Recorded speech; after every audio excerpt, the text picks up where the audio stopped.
Hey everybody, welcome back to the channel. Today we are talking about Cathie Wood. Cathie Wood has officially said we are in a recession. Now, this should come as no surprise to the people who have been following along Cathie Wood and her thesis and her argument. Ultimately, she believes that inventories have induced a recession, the excess of inventories, and we're going to be getting earnings this week from Walmart, Target, and I believe Home Depot. So we're going to be able to see a lot of big box retailers, and if they have more things on the shelves than they're able to sell, and if that's the case, that means consumer sentiment, consumer demand is ultimately going down.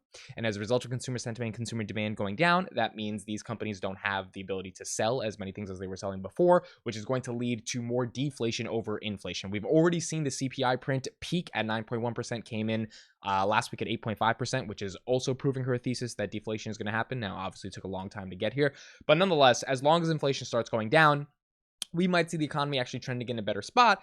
Cathie also thinks, though, that we are in a recession and that we have to do something about it. So let's go into this right now. We're going to talk about Cathie's thoughts and how she thinks about a recession.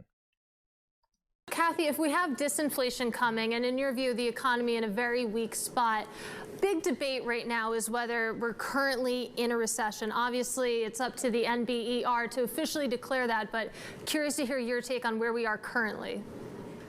Yes, well, we believe we're in a recession. 2 consecutive quarters of real GDP declines is now again, remember that is the technical definition for 2 quarters of real GDP decline. GDP becoming negative, meaning GDP is not growing for 2 quarters in a row, means it's a recession. Doesn't mean it's the worst recession in the world. Probably not, given what we're seeing going on in the market and jobs still open and 11 million, people being able to participate in the labor market. But it does mean technically there is a recession. Is the beginning of that definition. 3 consecutive months of declines in leading indicators, which we have now, would suggest the same. Now, I think the differences are, we see an inverted yield curve, and that, of course, is also a warning sign. I think our point of view is that this is going to be a severe inventory recession, but we didn't have the systemic excesses like we did pre-08-09 in the mortgage market. So it's an inventory recession here, and while most economists are saying, oh, okay, the inverted yield curve points to a recession maybe next year, we believe we'll be coming out of it next year.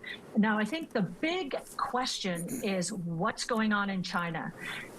So before we continue on with her China thoughts, that right there is very important to understand. When there's an inverted yield curve, a lot of times economists try to predict, okay, is that an indicator for when there's going to be a recession? And a lot of people have said, because the 2-year and the 10-year inverted yield curve or yield curves inverted back on April 1st or somewhere around April in 2022, that was when the S&P was at 454. So that kind of represented the sort of top of the S&P at that time. And this rally that we're having is going to lead us to get back to where the 2-year and 10-year first inverted, and then there's going to be a recession in 2023.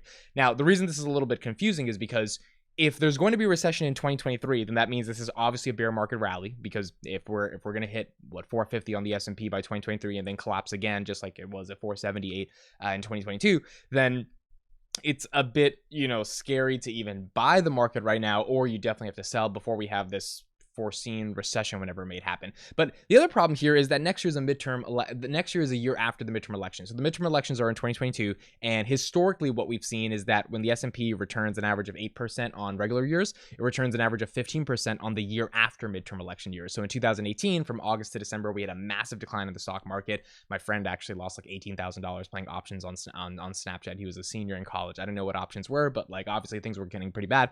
And in 2019, we had an amazing market rebound. So historically, if things go the way they're supposed to go, we shouldn't have a recession in 2023 just off the fact that it's a midterm election year. But then again, if we do have a recession in 2023 and the midterm election year stuff doesn't matter, then that means, right now we are already in a recession. Cathie believes that we are going to be coming out of the recession, which is the fundamental difference. And that's why deep value stocks, which are the stocks that she's invested in terms of high growth tech, Coinbase, Roku, etc., those are going to be the beneficiaries out of the deep value territory, because we're coming out of recession. We're not going into a recession. It is beneficial for Cathie Wood to win the argument that we are in a recession right now, not that we are going to a recession, because then she can win that we are going to come out of a recession versus other economists that are saying we are going to head into a recession. But if we're already in a recession right now, then we're going to head out of it. I think some of the commodity price decline has to do with China unraveling in some sense from a cyclical point of view. I mean, they've got their foot on the brake in many ways. They're trying to let it off a little bit here and there. But I think that the real estate downturn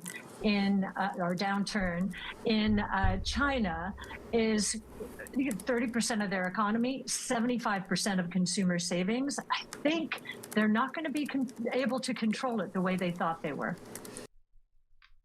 Okay, so obviously Cathie is not the most bullish on what's going on right now with China, but she is saying that this is why we're in recession. Now, China, I'm probably going to do a video on China a little bit later and a lot of what's going on in their economy, because there's a lot of crazy stuff that's going on right now in their economy. But the core thesis is, if China is unraveling and consumer and consumer products and sort of factories and stuff are not going the way that they should be going in China right now, and that's leading to the massive levels of inventories we have, along with consumer demand going down in the United States, well, then that could theoretically put us in an actual recession, given the fact that we also have 2 quarters of technical negative GDP. The problem here is understanding why the S&P is rallying right now, right? So if we go to the S&P, and I'll actually pull it up right now on Webull, the S&P has had a phenomenal rally up till 430 from its lows of 360. If we are in a recession, one would argue that we probably shouldn't be seeing a rally, right? We probably shouldn't be seeing the S&P here at 427. Right now it's in the pre-markets at 424.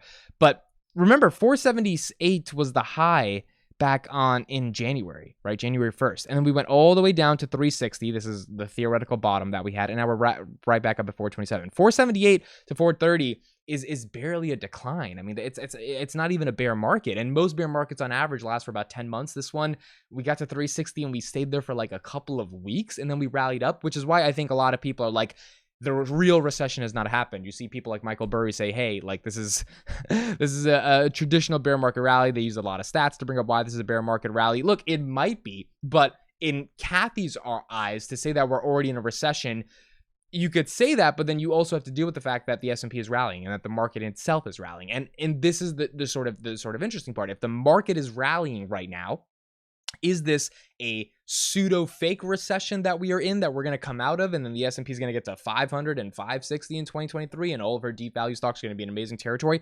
Or is it just like a small bear market rally? The actual crash has still yet to happen. And once that actual crash does happen, then we're going to have a legitimate bottom, and we're not going to just be coming out of recession. We're going to be in a literal recession, which is the hard part to understand about Cathie's argument. If we're in a recession right now, why is the market rallying? If we were in a recession, the market theoretically should not be rallying, which makes this such a convoluted understanding of the market, because there's also 11 million jobs open. So it's like, is that really a recession? Like, are people really struggling right now? And like, do people have to struggle for it to be a horrible recession that we need to go through in order to get back to normal? I don't know. I think these are the things that we have to figure out over the next couple months, and we have to ultimately see how things play out. If the S&P continues to rally to 450, 460 by the end of the year, I personally am just very skeptical given everything that's happened already in the year. And you typically think that we would stay at 360 or 340 or 330 on the S&P for a long time and then start to bounce back up, actually form a bottom, versus stay there for a day and then just start going back to the moon, even though potentially it might not be just fine. Now, the last thing I want to say here is that earnings justified that we have a phenomenal economy. Big tech earnings, Google did 70 billion, Amazon did 121 billion, Apple did 80 billion, like Facebook did 30 billion, all in 90 days. So all of them put up the numbers that we didn't think they were going to be able to put up pretty phenomenally, and they're being rewarded for that right now. The question is the macro economy going to be able to support that? Inflation is coming down, so that's also a good thing. Now it's a question of like, okay, are we actually be able to rally, or is this just something that's going to inevitably fall apart and then we, go back to a real bottom? I guess we'll see what happens. Thank you guys so much for listening and watching. Let me know your thoughts in the comments. Do you believe and do you agree with Cathie? Are we actually in a recession, or do we have a lot more farther to go in order to get to a real recession? Thank you so much for listening and watching. I'll see you in the next one.